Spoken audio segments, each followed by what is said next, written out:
And all eyes will be on Adelaide Oval and Sydney and Collingwood on Friday night. And well, Joel Amati, Josh, he's not a household name and has been much maligned by Swans fans over the last few years. But he is a player that intrigues me. He has found some form this season. He has. He's had a great little patch, and they need him because no Logan McDonald to start the year. They trialled Tom McCartan in attack to start the year.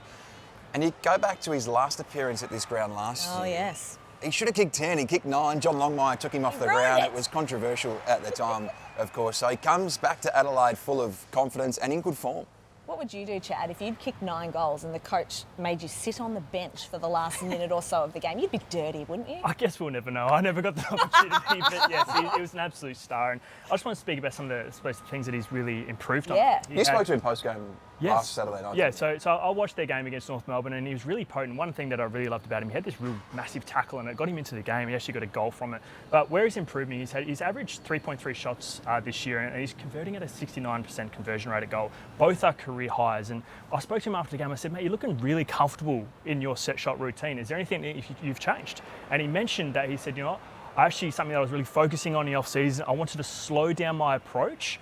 And it said that it makes him feel really comfortable. He had 2 shots from 45 metres out and he just leaned back and just hit it. It looked so comfortable. And I said, mate, you're doing a great job and hopefully he can just keep this confidence up and obviously it's going to help him if he's converting at that kind of rate.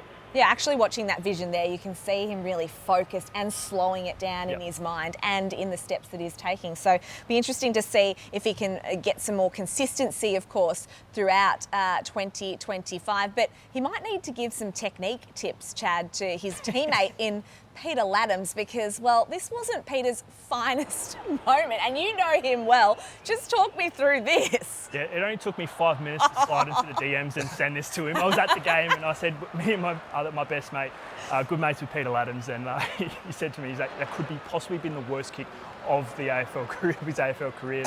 But he played well. He was super impressive for him. And I think he could be one of those guys that fill in that role as a second tall to help Amati out as his running mate. So interesting. Something to look into. I like it. Now, I love nothing more than a game of Who Would You Rather? PG rated, of course. So in this context, we're doing Who Would You Rather when it comes to the ruck battle on Friday night. Is it Darcy Cameron or is it Brodie Grundy? Josh, who would you rather? Well, now, you know I'm all in on Darcy Cameron. What a I think he is the man that couldn't go past Max Gawn and become an All-Australian this year. Last year, of course, he came runner-up in the Copeland Trophy. He was named in the All-Australian 40. He wasn't in the final 23, but his starts of this year has been even better than last year. He's in really, really strong form. He's having more impact around the ground and at stoppage at ground level. So we're seeing his continuation of his form. And don't forget, he's coming up against his old side on Friday night at the Adelaide Oval. And we can't forget how good a value this trade was for Collingwood because they gave up pick 56, they got Darcy Cameron,